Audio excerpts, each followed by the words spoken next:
Bonsoir à tous. Merci d'être venus aussi nombreux. N'hésitez pas à nous faire signe si vous n'entendez pas bien, parce que, comme vous l'avez remarqué, on n'a pas de micro. Merci à l'association Débat Trans-Sorbonne pour l'organisation de ce débat intitulé « Capitalisme, la fin de l'histoire ». La conférence va se découper en deux parties. Dans un premier temps, les invités ici présents vont débattre pendant 1 heure environ. Puis, dans un deuxième temps, vous serez invités à leur poser des questions. Alors, capitalisme, la fin de l'histoire. On coupe les portables. Merci. Je disais capitalisme, la fin de l'histoire. Lorsqu'on parle de capitalisme et de l'histoire, on pense à Marx, à Engels, qui voyait dans l'avènement de la société communiste la fin de l'histoire, dans son sens téléologique. En effet, la disparition de la lutte des classes, qui était son moteur, devait entraîner, selon eux, dans le même temps, la disparition de la société capitaliste de par ses contradictions. A l'inverse, on se souvient également de l'ouvrage de l'américain Francis Fukuyama en 1992, qui affirmait, non sans enthousiasme, que l'effondrement du bloc soviétique et le triomphe de la démocratie libérale et du capitalisme néolibéral signaient, ni plus ni moins, la fin de l'histoire. Alors, 10 ans après la crise des subprimes, le capitalisme nous semble ne s'être jamais aussi bien porté. Peut-on imaginer un mode de production alternatif au capitalisme et un mode de production qui soit crédible? Un tel espoir n'est-il pas condamné à un procès en utopie? Pour en discuter, nous accueillons donc Thomas Guénolé et Thomas Porcher, que ma collègue Anne-Laure a présenté. Alors, je vais commencer par vous poser une question un petit peu basique. Qu'est-ce que le capitalisme? Quelle est votre définition du capitalisme? Pour vous, est-ce que le capitalisme représente bel et bien la fin de l'histoire comme un horizon indépassable? Ou, plus généralement, est-ce qu'il n'est pas un petit peu présomptueux, finalement, d'affirmer la fin de l'histoire? Thomas Porcher, je vais vous laisser commencer. Alors, merci à tous. Est-ce que tout le monde m'entend bien? Oui. Le volume est suffisant? D'accord, merci. Alors, je vais commencer par citer Marx, qui disait en fait, mais je commence par ça, qui disait le capitalisme, c'est un processus sans sujet. Alors, c'est vrai. Quand vous dites je suis contre le capitalisme, c'est qui le capitalisme? C'est comme Hollande qui dit la finance c'est mon ennemi. C'est qui la finance derrière? Il faut dénoncer. Ou là, je suis contre la mondialisation. C'est qui la mondialisation? Il faut dénoncer. Si tu dis je suis contre AXA Finance, tu vas dénoncer. AXA Finance, voilà. Donc c'est un processus sans sujet. Il n'y a pas de sujet, on ne sait pas qui est derrière. C'est un mode d'organisation. C'est un mode d'organisation et on est tous intégrés dedans. C'est vrai, on est tous, qu'on le veuille ou non, nous sommes intégrés dedans. Notre mode de vie, de consommation est intégré dedans. J'arrive ici, je commence à faire une vidéo avec mon iPhone, que je vais poster sur Instagram. Je suis dedans complètement. On est tous dedans, malheureusement. Alors que je suis très critique du capitalisme comme il fonctionne. Nous sommes dedans. Alors on essaie de se retenir de ne pas être dedans, mais nous sommes malheureusement dedans. Alors c'est un mode d'organisation qui change, parce qu'il y a plusieurs types de capitalisme.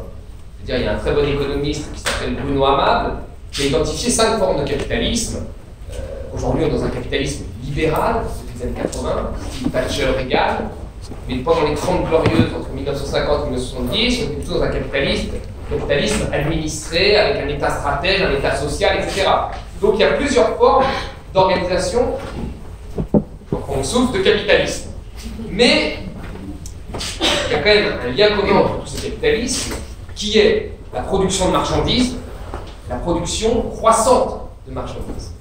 La première personne qui a dit, c'est apparu quand même comme une forme de révolution, qui a dit au XVIIIe siècle, il ne faut pas produire chaque année le même nombre de marchandises, sinon on s'appauvrit. Celui qui a dit ça, c'est Smith. Pendant très longtemps, vous savez, jusqu'au XVIIIe siècle, la croissance était 0%. Ou 0,1 quand il y avait un peu de vent. Vous voyez, il fallait vraiment, c'était 0%. Et puis là, Smith arrive, l'économie politique moderne, accumulation des richesses, investissement du profit, production de marchandises. Et il dit l'économie se base maintenant sur le travail. Parce qu'avant, ça se basait sur tout sauf sur le travail. Ça se basait sur le pillage, le mercantilisme. Tu vas en Amérique du Sud, tu prends un petit bateau, tu le remplis de pavés espagnols et tu ramènes l'or et tu laisses les pavés en Amérique du Sud. C'était basé vraiment là-dessus, sur le pillage, l'accumulation d'or, le fétichisme de l'or, ou sur un petit peu les physiocrates, la terre. Et la terre, c'était finalement, si tu es né dans un pays où tu as des ressources naturelles en abondance, eh ben, tu vas devenir un pays riche. Et si tu n'as pas de ressources naturelles, tu es condamné à l'appauvrissement perpétuel. Donc c'était basé quand même sur la volonté de Dieu en fait. Si tu es né, si tu es le Qatar, là tu as des ressources abondantes, oui tu vas être très riche. Et d'ailleurs quand tu demandes à un Qatari, vous avez les premières réserves de gaz, tu dis merci Dieu, hein, tu ne dis pas autre chose. Tu ne dis pas merci, nous avons travaillé, tu dis merci Dieu. Parce que c'est de la chance. Et en réalité, l'économie telle qu'elle est aujourd'hui a contredit les physiocrates, puisque vous avez par exemple un pays comme l'Angola qui est extrêmement riche en ressources naturelles, avec un sol en diamant et une mer en pétrole, et qui est le troisième pays le plus gros du monde, et puis à côté vous avez Singapour, un rocher qui n'a rien, qui est des plus grandes places financières. Smith est arrivé derrière ça et a dit non les amis, ce n'est pas le fétichisme de l'or, ni les ressources naturelles, c'est le travail. Alors là tout le monde a dit, moi je travaille. Regardez, je travaille 5 minutes, je vais me promener. Et non, c'est pas comme ça le travail. Le travail, on va le mesurer. On va le mesurer par la production de marchandises. C'est pas genre je produis une marchandise, je me repose. Non, c'est pas ça. Tu dois produire des marchandises et tu dois en produire plus chaque année. Sinon, ton pays s'appauvrit parce que la population augmente plus vite que la production. Ouh là là. Et donc là, c'était l'ancêtre de ce que nous connaissons aujourd'hui et que les politiques regardent en frottant dans tous les sens une boule de cristal qui s'appelle la croissance. Voilà. Parce qu'il faut tous les ans de la croissance économique. C'est encore ça. 3 siècles après, on n'a pas évolué. Enfin, bref. C'est vrai, 3 siècles après, on est encore là-dessus. Peu importe. Donc voilà. Donc, le capitalisme, c'est la propriété privée des biens de production et l'accumulation de la production du capital et de la création de marchandises. Quel que soit le système plus ou moins administré, type État social, État stratège, une économie un peu plus mixte avec un service public plus fort, mais au final, il faut produire de manière linéaire des marchandises, et système aujourd'hui libéral, où on détruit l'État, on détricote l'État social dans tous les sens, mais le but au final, c'est de produire aussi plus de marchandises, d'avoir plus de croissance. Donc là, c'est vraiment le point commun. Alors ce qui est impressionnant avec ce capitalisme, c'est qu'il recycle extrêmement bien la critique du système.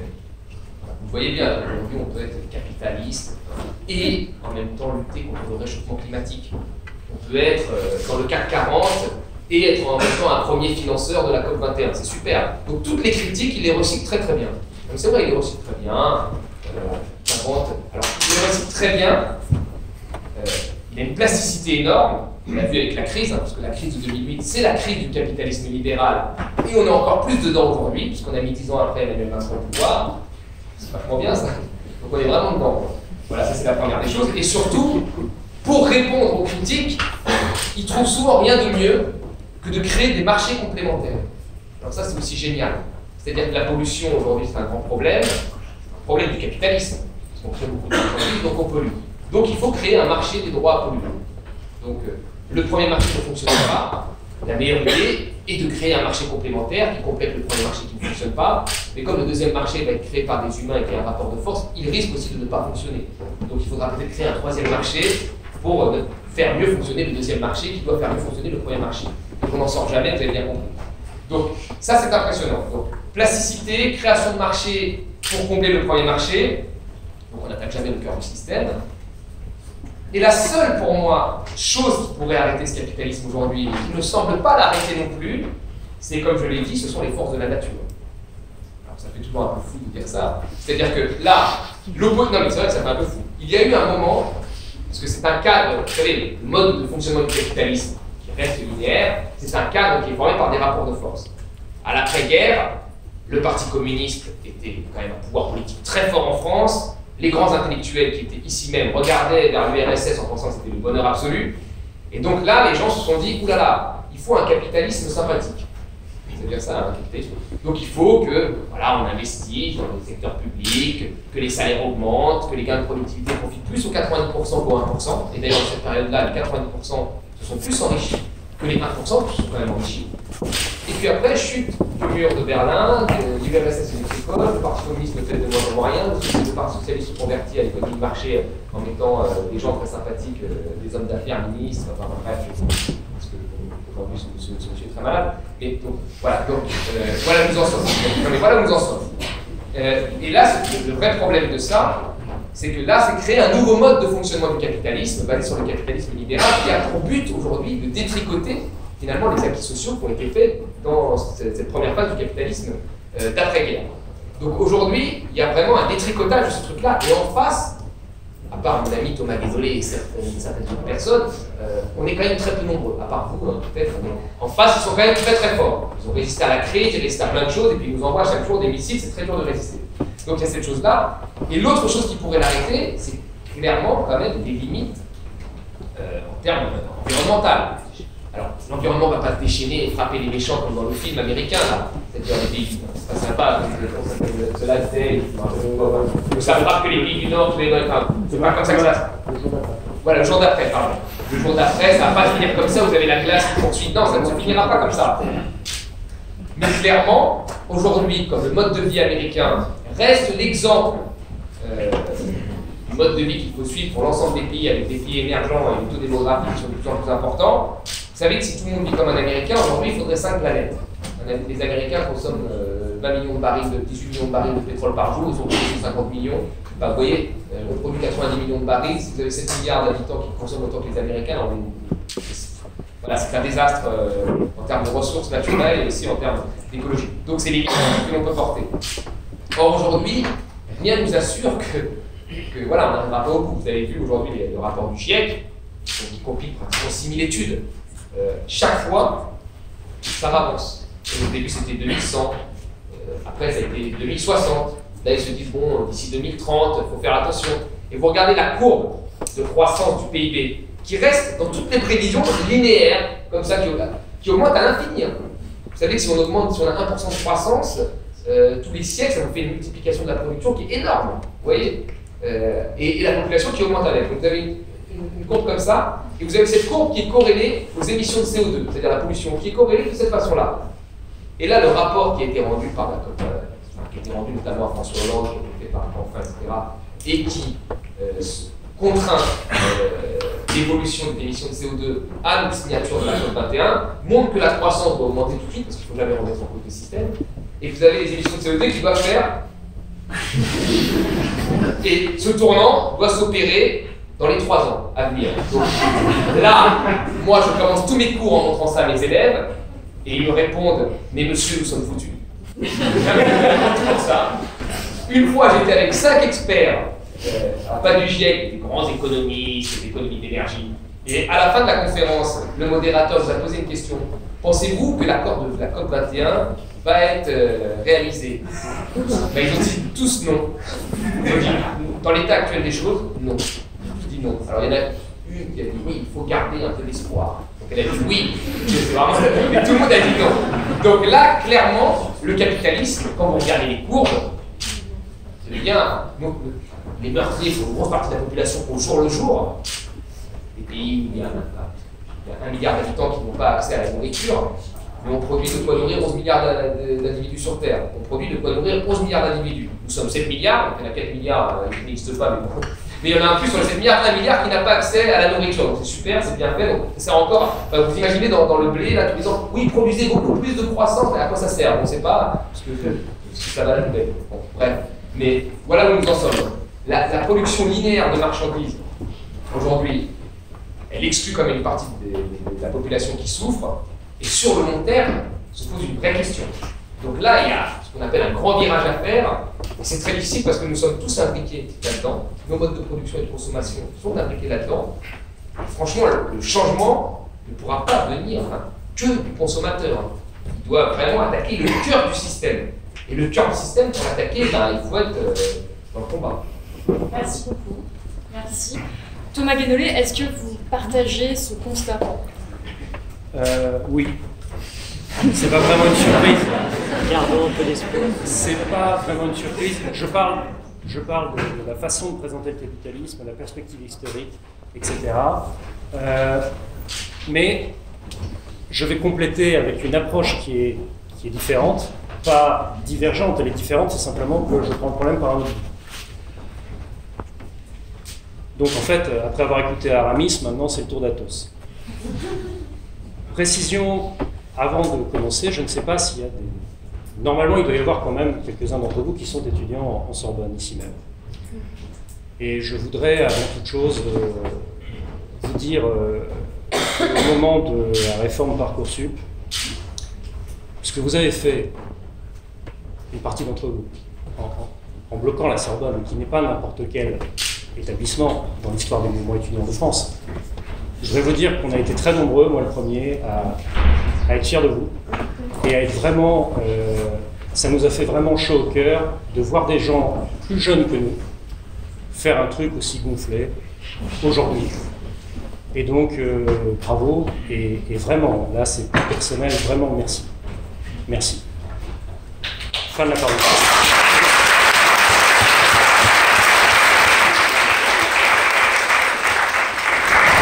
Et je vous promets qu'on aura d'autres combats ensemble, vous avez ma parole. Après, je reviens à notre sujet. Qu'est-ce que le capitalisme? Je parle du capitalisme actuel, le capitalisme globalisé. C'est la marchandisation de nos vies, à tous là, de notre temps, de nos biens communs et de la nature, essentiellement. C'est un système d'exploitation, appelons un moment les choses par leur nom, c'est un système d'exploitation des gens qui travaillent par les gens qui détiennent du capital, pour faire du profit sur le travail des produits cités, grâce à la différence entre combien vous êtes payé et combien on vend ce que vous avez produit, tout simplement. C'est de là que le profit vient. Hein. Et d'autre part, pour faire du profit sur la consommation des mêmes, plus ceux qui sont au chômage, etc., par donc, les achats de ce qui a été produit. C'est aussi un système de prédation des ressources, ça consiste assez simplement à tout transformer en marchandises, c'est-à-dire les terres cultivables, les minerais, l'eau, les services publics, etc. Tout ce que je viens de vous citer, le fait que ce soit des marchandises ne va pas de soi. À une époque, tu parlais tout à l'heure de la religion, à une époque, le fait de considérer le temps comme une marchandise était un péché. Mais on pourrait dire aussi qu'à une époque, l'idée de considérer l'eau, il n'y a pas si longtemps, l'idée de considérer l'eau comme quelque chose qu'on pourrait faire sous gestion privée était considérée comme une aberration, etc., etc. Alors, au sens plus politique, le capitalisme est le gouvernement par l'économie d'une minorité, au profit d'une minorité et au détriment du peuple, c'est-à-dire, définition du peuple, se dit en passant, tous les autres, mais pas eux. Ils ne font pas partie du peuple puisque ce sont des dominants, en sociologie politique. Alors, c'est donc une oligarchie, au sens d'Aristote. Alors, les composantes principales, c'est quoi? Vous avez les oligarques, c'est-à-dire une infime minorité d'ultra-riches. Leur fortune se fait sur le dos des autres. Hein. Je rappelle, s'il y a des éditorialistes de BFM TV dans la salle, que ce n'est pas François Pinault qui fait vivre des milliers de gens, ce sont des milliers de gens qui font vivre François Pinault. Non mais, comme ça vous le saurez. Vous avez les grandes firmes qui sont des mastodontes dans l'économie capitaliste, des mastodontes qui prennent une rente sur des oligopoles. Alors les oligopoles, c'est comme l'oligarchie, mais sur un marché, vous allez avoir 3 ou 4 acteurs qui se le partagent, qui s'entendent sur les prix, etc. C'est la téléphonie, c'est les systèmes bancaires, c'est plein de choses d'ailleurs, les assurances. Bon, on pourrait les lister, il y en a beaucoup en réalité, secteur par secteur. Et en plus de s'installer en situation de rente, ce qui va arriver à la SNCF, enfin la SNCF va être mise en concurrence, ils vont finir à 4 gros acteurs et ce sera un oligopole comme d'habitude. Et donc, ces grandes firmes exploitent des petites entreprises et des auto-exploités. Par exemple Uber, par exemple des sous-traitants, par exemple des auto-entrepreneurs, etc., etc. Alors, dans les composantes de système, vous avez l'argent magique. Alors, l'argent magique, c'est quoi? C'est l'argent magique créé par un système mondial de paris en ligne. Je ne vais pas détailler, c'est un peu technique, ça s'appelle les produits dérivés, qui à l'origine étaient des instruments de couverture de risque dans l'économie réelle, mais qui sont devenus un volume de placement énorme consistant à prendre des paris sur n'importe quoi qui peut se passer d'économique dans l'avenir. Le sort des récoltes, le sort des couvertures sur les récoltes, ce que vous voulez. Les futures, les trucs, les autres. Bon, ça va baisser, non, ça va monter, etc. Bon. Et donc, telle dette va s'aggraver, je parie là-dessus, tiens, je viens de l'aggraver en tant que banque, enfin bon, ce genre de choses. Et donc, vous avez cet argent magique, vous avez la finance. Alors la finance, soyons précis, c'est-à-dire les grandes banques et les grandes compagnies d'assurance, elles servent à fournir de l'argent aux capitalistes pour accélérer le rythme de ce système-là. et elles servent aussi à asservir les autres par la dette odieuse, que ce soit des États en difficulté, ou que ce soit, je ne sais pas s'il y a des gens qui ont des prêts étudiants dans la salle, où il y a des gens qui ont des crédits de consommation, pour beaucoup de gens des crédits de survie en réalité, et donc ce sont différentes formes de dette odieuse. Et d'où vient l'argent que mettent ces grandes banques et ces grandes compagnies d'assurance? De la dette, mais la dette privée, c'est pas grave. Celle-là, je le dis, je pique cette réflexion à Thomas, en fait, c'est lui qui m'avait fait remarquer ça. La dette publique est à des montants astronomiques, paraît-il, c'est très grave en le mettant au ratio du PIB, ce qui n'a aucun sens, mais je ne veux pas être technique. Et pendant ce temps-là, la dette privée a un montant bien plus colossal, quelle que soit la façon de la compter, mais ça on s'en fout, ça c'est pas grave, ça c'est de la bonne gestion. Et ça sert donc à financer l'accélération et l'intensification de ce système. Vous avez la publicité, je ne sais pas pourquoi la plupart des économistes n'en ont rien à cirer de la publicité. Alors que la publicité est une propagande de bourrage de crâne pour vous donner envie, par un truc qui est quand même assez proche du viol de cerveau, pour vous donner envie d'acheter des choses dont vous n'avez pas besoin. Dans 2 secondes, vous allez flipper. On prend le pari, c'est bon, vous êtes tous témoins. Alors, il y a dans le cerveau humain un machin qui s'appelle le cortex préfrontal, qui n'existe pas de manière mature à la naissance, et qui arrive à maturité vers 7-8 ans, et qui vous permet de filtrer entre les envies qui naissent dans votre cerveau et le fait de les exprimer ou pas. Et donc ce qu'on appelle l'âge de raison, c'est en réalité le moment où vous avez ce mécanisme d'autocensure consciente par rapport à l'expression de vos envies. Tant que vous n'avez pas ça, n'importe quelle envie suscitée en vous ne sera pas réfrénée, et donc vous allez exiger sans arrêt ceci, cela. Et donc maintenant, vous savez pourquoi, quand vous étiez gamin, tous sans exception, vous avez pourri vos parents à leur exiger des trucs, tel jouet, tel truc, donc vous... Pourquoi cette envie obsédante vous a tous pris, et moi aussi. Hein. Pourquoi? Parce que ça vous est rentré dans le crâne à force d'être placé devant la télé avec la publicité dans le poste téléviseur. C'est un viol de votre cerveau. Ça vous arrive à tous, ça m'est arrivé aussi. Le matraquage publicitaire, ça marche aussi sur des adultes fatigués. Vous voyez le problème? Et donc ça rentre comme dans du beurre. Si la publicité ne marchait pas en tant que propagande pour vous pousser à acheter des choses dont vous n'avez pas envie, il n'y aurait pas un fric pareil claqué dans la publicité, soyons logiques. Et donc, encore une fois, la propagande, c'est mal quand c'est Goebbels, mais c'est bien quand ça sert à intensifier le consumérisme jusqu'à bousiller la planète. Il faut réfléchir 2 secondes. Vous avez la nomenclatura, ce sont les hauts fonctionnaires et les cadres dirigeants des grandes entreprises qui viennent des mêmes écoles pro-capitalisme, avec un entre-soi de classe dominante, c'est Sciences Po, c'est HEC, c'est la LSI, etc. etc. Avec de temps en temps 1 ou 2 enseignants qui sont sur une ligne alternative, c'est un peu c'est le sel dans le plat, mais il faut très peu de sel, hein, bien sûr. Jacques Généreux Jacques Généreux, que j'ai eu en économie à Sciences Po la première année. Hein. Ensuite, la deuxième année, c'est Strauss-Kahn, il faut arrêter l'économie. Non, mais c'est vrai. À mon époque, quand moi j'étais étudiant à Sciences Po, le macronisme, on appelait ça le strauss-kahnisme. C'était la même chose. C'est pour atteindre, ici insérer un objectif de gauche, nous devons ici insérer une mesure de droite. C'est simple, hein. C'est comme ça que ça fonctionne. Une fois que vous le savez, voilà, pour que tout le monde ait un emploi, pour que tout le monde soit inséré, il faut absolument durcir le contrôle des chômeurs. C'est ce genre de vocabulaire. Je passe sur les différentes catégories, mais vous avez compris le schéma d'ensemble, c'est pour pouvoir vous décrire si on peut défendre le capitalisme. S'il y a des questions là-dessus plus tard, je reviendrai sur les différentes catégories, la nomenclatura du capitalisme, ces choses comme ça. Le fait que les épargnants sont achetés par le fait d'être rémunérés sur leur épargne pour coopérer avec ce système, les classes moyennes supérieures par leur confort, et donc ça maintient la stabilité du système.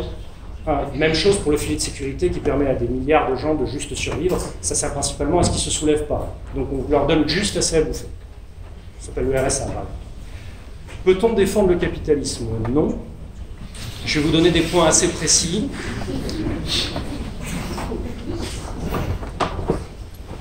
Est-ce que les millions de morts des goulags rendent indéfendable le bilan de l'Union soviétique, quels qu'aient pu être les aspects positifs de l'Union soviétique par ailleurs? Oui. Bah oui, si ça coûte ça, non, non merci. Moi je le pense. Je pense que c'est assez clair. Eh bien on va compter les morts. Les morts de faim par la répartition des ressources. Ça a été cité tout à l'heure par Thomas. Je ne sais pas ce que tu fais. Non mais c'est pas le même. Nous sommes 7 milliards sur Terre, il y a assez à bouffer pour 12 milliards, donc il y a assez de nourriture pour tout le monde, donc les morts de faim ne sont pas de manque de nourriture sur Terre. Il y a assez à bouffer pour tout le monde. 36 millions de personnes meurent de faim par an. Donc en 2 ans, vous avez l'équivalent de la population entière française qui meurt de faim. 3 millions d'enfants de moins de 5 ans meurent de la faim chaque année. Un être humain sur 9, ça a été évoqué tout à l'heure, Ça arrondit un peu, mais en fait c'est ça. Un être humain sur 9 souffre de la faim, avant de mourir éventuellement. Les morts de maladies soignables, c'est-à-dire qu'on peut les soigner, mais les gens en meurent quand même. C'est donc un problème, non pas de maladie, mais un problème d'accès aux soins et donc de répartition des ressources, qui vient du capitalisme, ça ne vient pas d'ailleurs. 1,5 million de morts par an par les différentes formes de maladies diarrhéiques. Alors, rendez-vous compte, pour nous, c'est un moment embarrassant avec 2 comprimés. Mais au global, c'est 1,5 million de morts par an, parce que ces 2 comprimés ordinaires ne sont pas accessibles pour un certain nombre de gens du fait du fonctionnement du capitalisme. Ce n'est pas accidentel. 3 millions de morts par an par les maladies respiratoires soignables. Elles sont soignables. 1,3 million de morts par an de la tuberculose qu'on peut traiter. Et près d'1 demi-million de morts par an du paludisme qu'on peut traiter. Donc je pourrais m'arrêter là, ça fait déjà plus de 40 millions de morts par an. Je dois conclure ? Si possible, oui. 3 points alors. Les guerres de pillage des ressources. Là, vous avez sans doute tous des smartphones dans votre poche. Le boom des smartphones coïncide avec l'intensification des guerres du Congo, qui sont des guerres de pillage des minerais dont on a besoin pour les smartphones. Les guerres du Congo depuis 1997, focalisées sur le pillage des minerais, c'est dingue, hein, les conflits soi-disant ethniques qui se déroulent sur des endroits où il y a des minerais indispensables donc, à la fabrication de smartphones. Ça fait 5 millions de morts déjà et ça continue. L'esclavage moderne, Slavery Report, on est à 40 millions d'esclaves à l'heure actuelle, sans parler du quasi-esclavage qui n'est pas comptabilisé comme tel, par exemple au Bangladesh ou ailleurs dans des ateliers de la sueur. Et là, ça vous donne l'effondrement du Rana Plaza, et qu'est-ce qu'on trouve dedans ? Mango, Auchan, Benetton, etc. Benetton, vous savez, United Colors, c'est l'esclavage. Bien. Les réfugiés climatiques, ça a été évoqué tout à l'heure par Thomas. Rien qu'en 2016, on est à 24 millions de réfugiés climatiques, donc un jour, on aura des réfugiés climatiques. Réveillez-vous, les gars, ça a commencé. Et selon la Banque mondiale, il y en aura 140 millions d'ici 2050, et moi, je pense, mais ça n'engage que moi, que c'est une estimation basse. Sans parler, parce que j'ajouterai ceci, les morts par la pollution de l'air, pollution atmosphérique ou pollution d'air à domicile, c'est 8 millions de morts par an. Donc oui, ça me semble à peu près évident que non, on ne peut pas défendre le capitalisme, et oui, il faut changer de système. Merci beaucoup, Thomas.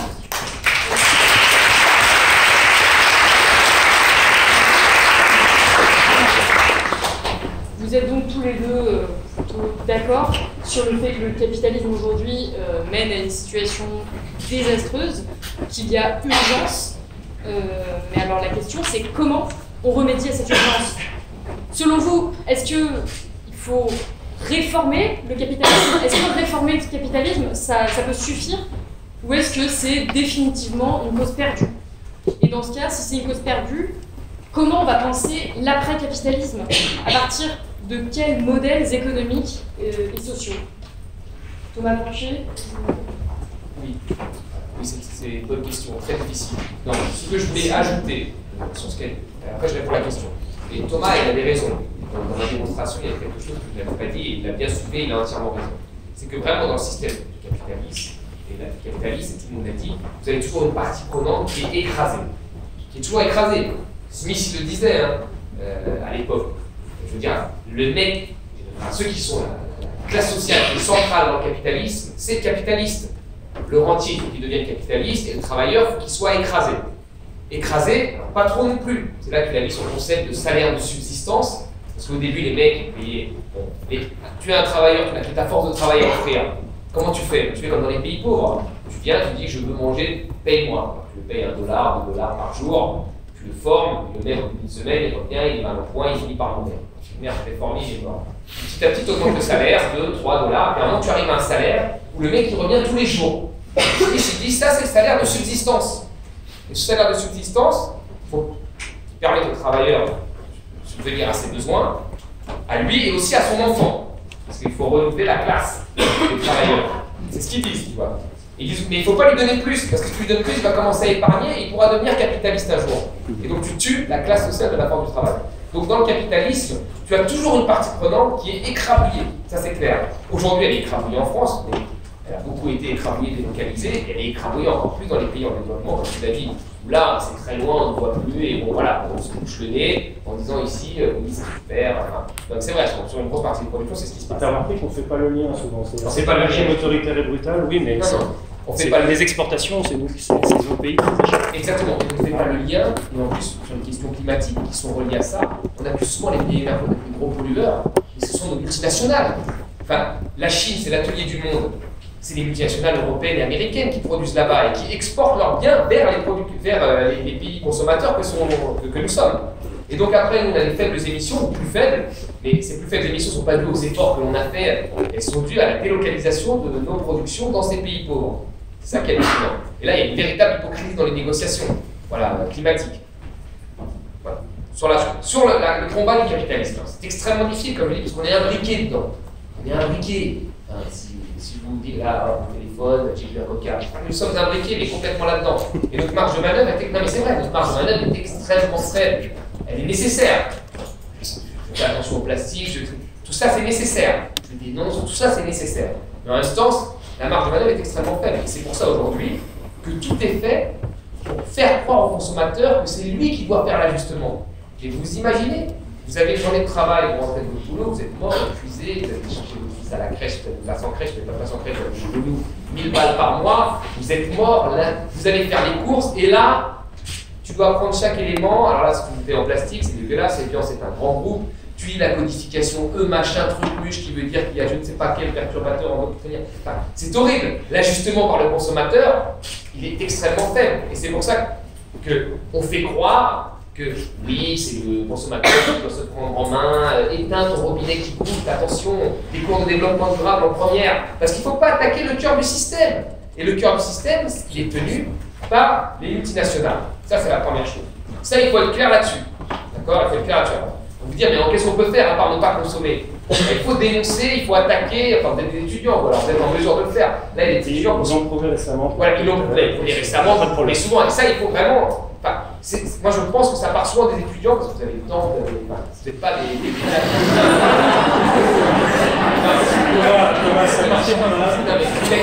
vous n'êtes pas des apprentis boulangers, comme moi je vois, il y a un petit boulanger de 15 ans, il se lève déjà à 5 ans. Vous n'êtes pas ça, vous êtes des gens qui, voilà, vous avez du temps et vous devez refaire le monde, c'est vous. Et moi je compte sur vous, parce que je pense que la Sorbonne, pour le coup, moi j'ai fait toutes les études à la Sorbonne, et à la fac, je sais qu'ici on a une capacité à justement être un peu rebelle. Ce qui n'est pas le cas dans beaucoup d'autres endroits. J'avais fait une conf à Sciences Po, il y avait une jeune fille qui s'était levée, c'était sur justement la question climatique, qui faisait son stage chez Total. Je l'ai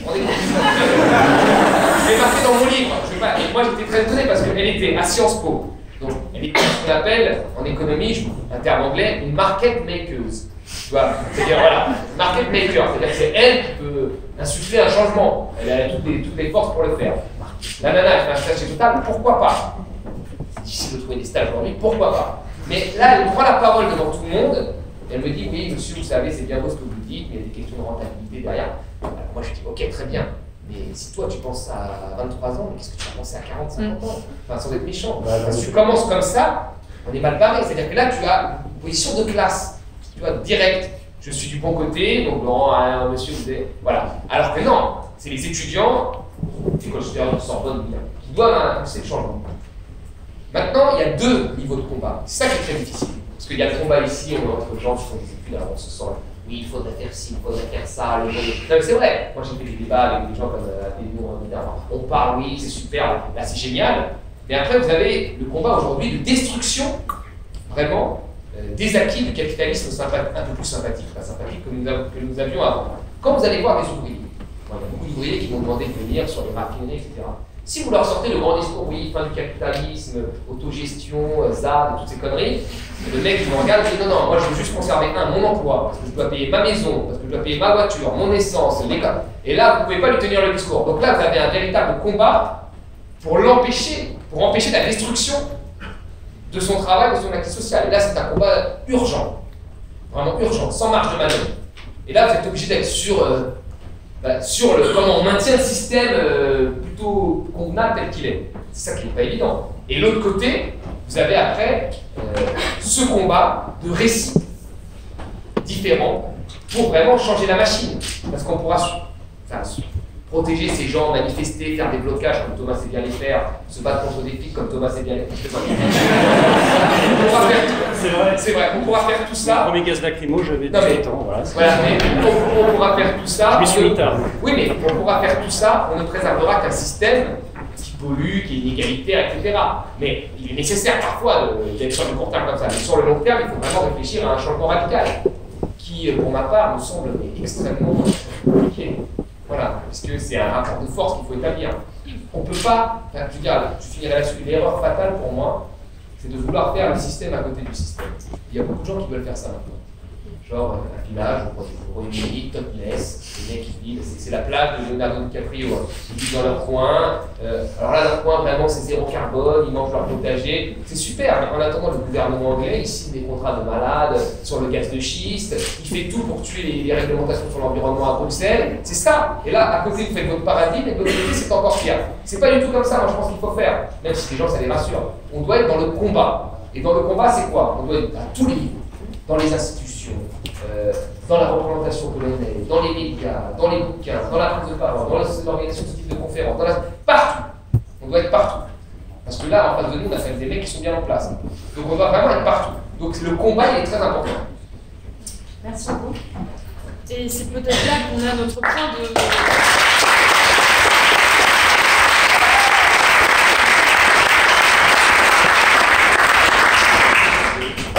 divergence. Est-ce que vous êtes d'accord avec cette proposition, ou est-ce que vous pensez qu'un monde complètement alternatif et complètement à côté, une solution vraiment différente est possible?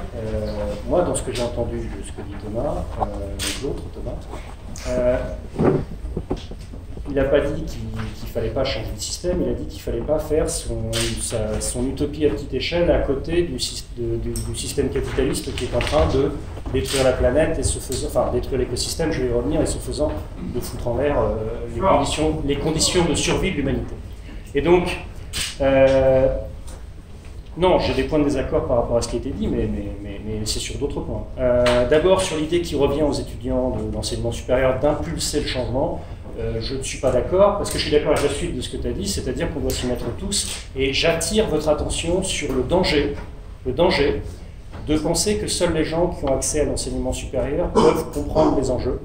C'est faux. Non, je ne dis pas que tu l'as dit, je dis que c'est un danger qu'on peut, même en pensant à bien, on peut facilement tomber là-dedans, et que celui ici qui n'a jamais pensé, en fait le peuple est trop con, me jette la première pierre. Allez-y.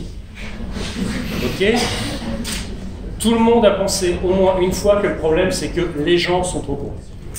Alors, outre le fait que nous sommes tous le con de quelqu'un, hein, c'est connu, il y a aussi le fait qu'il ne faut pas confondre la maîtrise des concepts ou la connaissance des concepts avec le fait d'être les seuls capables de les piger vite.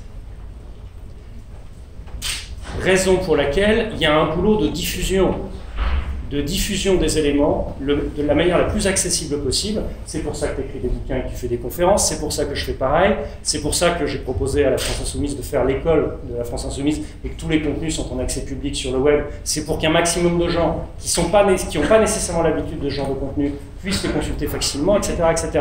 Et je note qu'il y a un véritable appétit, il y a une faim pour le coup de ce type de contenu, d'explication, quel que soit le milieu social. Donc j'insiste là-dessus, tu l'avais fait aussi. Voilà. Donc, le nom à la Constitution. Le nom à la Constitution, vous avez vu des gens lire ce texte invitable dans le métro, j'ai vu ça de mes yeux. Alors que le texte, il faut se le farcir. Bon, c'est d'ailleurs fait exprès. Alors, brièvement, sur le point, faut-il changer de système? L'Anthropocène est la nouvelle ère géologique dans laquelle nous sommes entrés, et sa définition, c'est que les caractéristiques de l'ère géologique où nous sommes, l'évolution du climat, etc., sont le produit de l'activité humaine principalement, l'Anthropocène. Alors, vous savez ce qui distingue le passage dans une nouvelle ère géologique, généralement? Une extinction massive des espèces, c'est comme ça qu'on les borne. Et pourquoi on parle d'Anthropocène? Parce que la 6e extinction de masse des espèces a commencé. Du fait de quoi? Activité humaine, capitaliste en l'occurrence, alors on parle, monter en flèche des émissions de gaz à effet de serre, et puis la fonte d'une croûte en Sibérie qui s'appelle le pergélisol, et qui va donc dégager encore plus de trucs qui étaient stockés. Donc s'il y a un effet cumulatif de dingue, c'est un cauchemar. Donc changement climatique, donc 6e extinction mondiale des espèces. La planète n'est pas en danger, c'est la 6e. Il y en a eu 5 avant. La planète n'est pas en danger, elle fera un reboot, elle a l'habitude. Et donc il y aura de la vie sur Terre après, sans nous. Sans nous. Si on continue avec le capitalisme, puisque le capitalisme, je vous disais tout à l'heure, et toi aussi tu l'as dit, est un système de production, de consommation, de surproduction, de surconsommation, de culte, pas du veau d'or, mais en l'occurrence de la croissance. Croissance, ça veut dire quelque chose. Bien. Et donc, quand vous regardez ça, non pas froidement, mais quand vous regardez ça bien en face, comme parfois on peut regarder bien en face le fait que de toute façon, un jour, tous, on va mourir. Mais là, si on raisonne en tant qu'espèce, si on regarde la mort en face, ce qui n'est pas facile, qu'est-ce qu'on voit? On voit qu'en bout de chaîne de ce mécanisme, il y a la quasi-extinction de l'espèce humaine,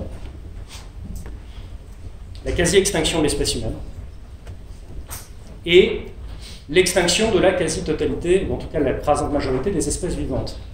Alors, et d'autres choses qui aboutissent à ce résultat, la raréfaction des terres arables, la disparition des poissons du fait de de l'acidification des mers, des guerres pour les ressources qui ont déjà commencé d'ailleurs, Moyen-Orient, etc., des millions de réfugiés, notamment climatiques, encore des millions de morts de faim et de pollution, bref, et la mise en danger, j'insiste là-dessus pour que ça rende ce point, c'est pas la planète qui est en danger, c'est les espèces vivantes en général, avec une menace d'extinction, de quasi-extinction pour être rigoureux et précis, de l'espèce humaine. Alors que faire? Le capitalisme ne pose pas des problèmes, le capitalisme est le problème, premier point. Et deuxième point, il n'y a pas d'alternative à la sortie du capitalisme. Je vais être clair là-dessus. Il n'y a pas d'alternative, il faut sortir du capitalisme. On ne peut pas faire autrement. Nous devons déjà soumettre le pouvoir économique au pouvoir politique. L'économie est toujours dirigée. La question c'est par qui? Est-ce qu'elle est dirigée par les capitalistes ou est-ce qu'elle est dirigée par la démocratie? Donc concrètement, l'économie doit être dirigée et non pas régulée, comme j'entends souvent, par le pouvoir politique grâce à l'investissement public, à la réglementation et à des grands services publics qui soient, ensemble, dominants dans l'économie. Pas subsidiaires, pas accompagnants, dominants. Le pouvoir politique doit être une démocratie semi-directe, parce que si c'est une démocratie parlementaire, vous allez retomber avec une oligarchie au niveau du Parlement. Donc, ça veut dire des référendums et des révocations quand on veut, ça veut dire un mandat impératif des élus, ça existe. À mon avis, les services publics, mais ça n'engage que moi, les services publics doivent eux-mêmes fonctionner de manière démocratique, comme des grandes coopératives avec à la fois des assemblées d'agents et des assemblées d'usagers. Et donc ça se passera très différemment. Nous devons discipliner la finance et les riches. Je rentrerai dans les détails s'il y a des questions là-dessus ensuite, mais je passe ce point parce qu'il y a des points plus importants derrière, même si ça c'est important. Parce vous connaissez a priori déjà ces sujets, on en parle beaucoup depuis quelques années. Nous devons remplacer la loi du marché par la planification écologique de l'économie. Objectif, sortir du pétrole, 100% d'énergie renouvelable, et la baisse des émissions de gaz à effet de serre. Concrètement, on dépense délibérément un pognon de dingue dans la recherche écologiste, c'est-à-dire les énergies renouvelables. Je vois Thomas qui hoche bruyamment la tête, parce que là je suis dans ton domaine de compétence, en plus, tu sais ça. On remplace l'agriculture industrielle et productiviste par une agriculture paysanne et écologiste. On sort progressivement du pétrole, à force d'en parler, il faudrait bien qu'on démarre un jour. On passe progressivement à 100% d'énergie renouvelable, ce que techniquement on ne sait pas encore faire, d'où la nécessité de la recherche.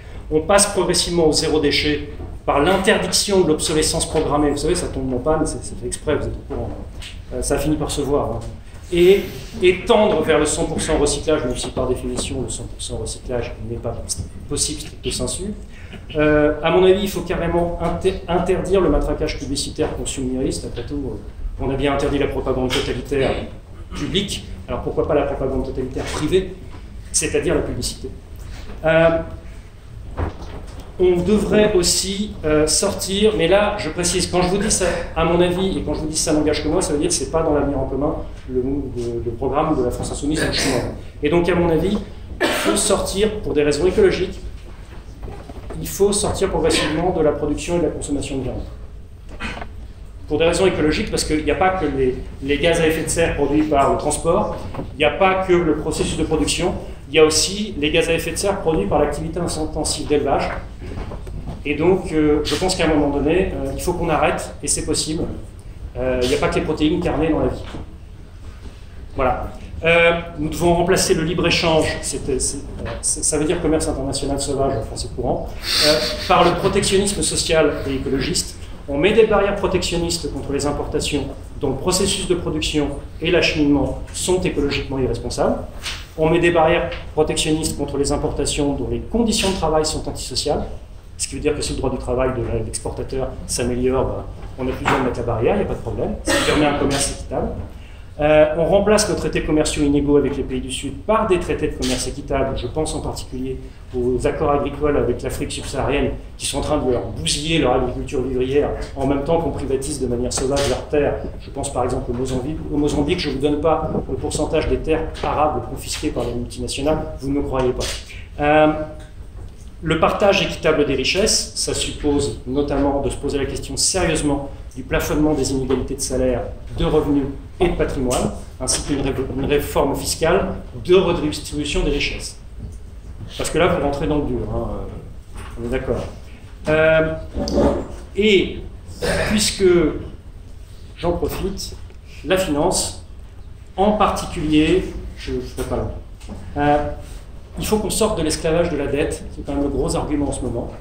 Et donc, une mesure simple et peu débattue, faire un moratoire sur les dettes d'État et sur les dettes privées, en particulier les ménages surendettés, les crédits à la consommation, c'est-à-dire les crédits de survie, pour pouvoir faire des audits éthiques sur ces dettes, afin d'effacer les dettes odieuses. Alors, vous voyez, si on met tout ça bout à bout, on n'est plus dans le capitalisme.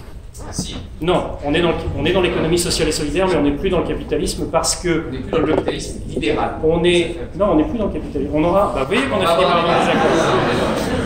On n'est plus dans le capitalisme parce qu'on a fait sauter le primat de l'économique sur la politique. Et c'était mon premier point, j'ai commencé par là. Mais je suis d'accord avec toi. Hein. Ouais, je sais. Je n'ai pas d'autre. Est-ce que vous savez réagir? Oui. Je vais réagir. Enfin, moi, je soutiens exactement ce que je soutiendrais. C'est le type de réforme et de capitalisme que je soutiendrais. Parce que ça reste du capitalisme. Non, c'est pas vrai. Non, je vais vous dire pourquoi. Mais non. En fait, là, on sortirait avec ça du capitalisme libéral. Parce qu'effectivement, allez, on réduirait la part des marchés financiers, on développerait un service public fort qui serait supérieur au secteur privé, mais le secteur privé existerait toujours. Les renouvelables, 100% de renouvelables, d'accord, allons-y, c'est génial, c'est mieux que maintenant, c'est pour ça que je prends ça. Mais en même temps, les renouvelables, c'est une consommation de matériaux précieux énorme. Si on regarde le cours de croissance de la population et qu'on y va, clairement, il y aurait, là, ce serait une forme de capitalisme, mais vert, plutôt régulé, mais vert, tu vois. Et donc on resterait, et encore une fois, il n'y a pas un mot sur la consommation, il n'y a pas un mot sur ces choses-là. Donc on changerait, on verdirait le capitalisme, et moi ça me va. Ce serait un capitalisme plus. En fait, ce serait la même chose que ce qu'on a eu à l'après-guerre, et qui me va. Parce que moi on m'a interrogé là-dessus, et c'est exactement ce qu'on a eu à l'après-guerre, ce serait un capitalisme plus régulier, keynésien, plus social, avec une forme de service public, une économie mixte, respectée, public-privé, avec une part du public qui gère tout ça, un État social, un État stratège, qui organise la transition énergétique, et on rajouterait à ça, ce qu'il n'y avait pas dans les 30 glorieuses parce que ça n'existait pas encore, la question climatique. Voilà, c'est tout. Environnemental contraint. Mais ça reste un capitalisme, ce serait une nouvelle forme du capitalisme. C'est ça qui est dingue. Et donc voilà, sortir du... C'est pour ça que c'est simple de dire je sors du capitalisme. Non, c'est très compliqué en réalité. Sortir du capitalisme financier, ce serait déjà un défi énorme. On en serait là, on serait tous super heureux. Sérieusement, on aurait fait une avancée de malade. Vous voyez? Mais ça ne résoudrait pas tout un tas de problèmes quand même. Mais vraiment, même si de l'autre côté, la partie prenante la plus faible souffrirait moins, parce que ce serait régulé, on ferait attention, elle aurait un salaire décent, elle gagnerait en gain de productivité s'il faut, elle aurait un salaire qui augmenterait, elle aurait peut-être une semaine de vacances en plus, donc 6 semaines de vacances, ce qui serait génial pour tout le monde. Moi qui ai 6 mois de vacances en tant que prof, si j'avais que 6 semaines, je serais très triste, donc ceux qui ont 5 semaines, je les plains, et ceux qui ont une semaine aux États-Unis, je trouve ça horrible. Voilà. Donc on aurait un capitalisme plus supportable, et ça resterait dans les courbes de croissance de la production de marchandises du capitalisme, voilà, mais plus sympathique. Alors, ouais, on n'est pas d'accord là-dessus. Enfin, sur des détails, on n'est pas d'accord. Non, c'est sur des définitions en fait. J'espère que. Alors, je sais pas, moi ça me passionne, mais peut-être que c'est chiant. Il faut nous le dire dans ce cas-là. On va bientôt passer aux questions. Je vous laisse réagir. D'accord, donc le fait de continuer dans des courbes productivistes et consuméristes, donc de continuer la courbe exponentielle dont tu parlais tout à l'heure, n'est pas possible dans une économie de planification écologique. Parce que tu mets des quotas à pas dépasser.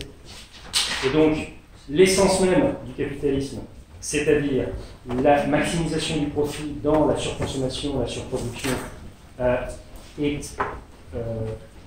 est empêchée par le simple fait que tu es dans une économie de planification écologique et en plus par l'État. Premier point. Déjà, tu as ça que tu n'as pas, alors que c'est quand même une composante fondamentale du capitalisme, de ne pas empêcher ça. Deux, on a dans notre économie, et dans d'autres pays, on a dans notre économie des dispositifs qui en fait seraient plutôt ceux d'une économie socialiste.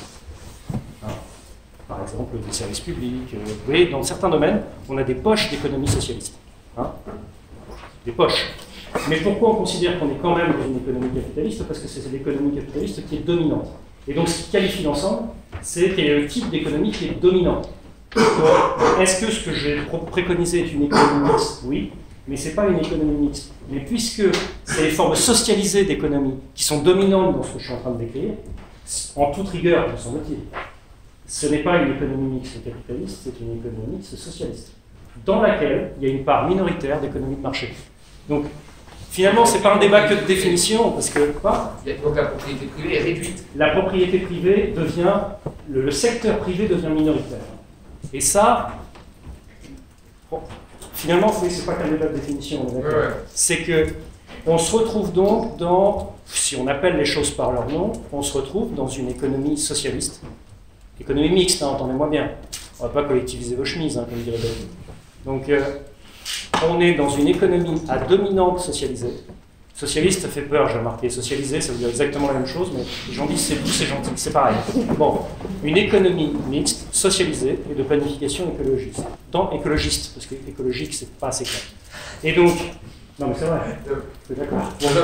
Bon, et dans le... Non, on se connaît le... Non, en plus, on est si les débats pouvaient être ça, on pourrait en dire. Oui, voilà, si on en est au stade. Est-ce qu'on est vraiment dans une économie sociale? Bah oui, bah non, bah déjà, on y serait, ce serait bien. Voilà, j'ai fini, je parle. Non, mais j'ai une dernière petite question. Ouais. Vous avez parlé à plusieurs reprises de sortir du capitalisme. Ouais. Finalement, c'est quoi sortir du capitalisme? Très bien. On va peut-être passer aux questions. En fait, juste pour...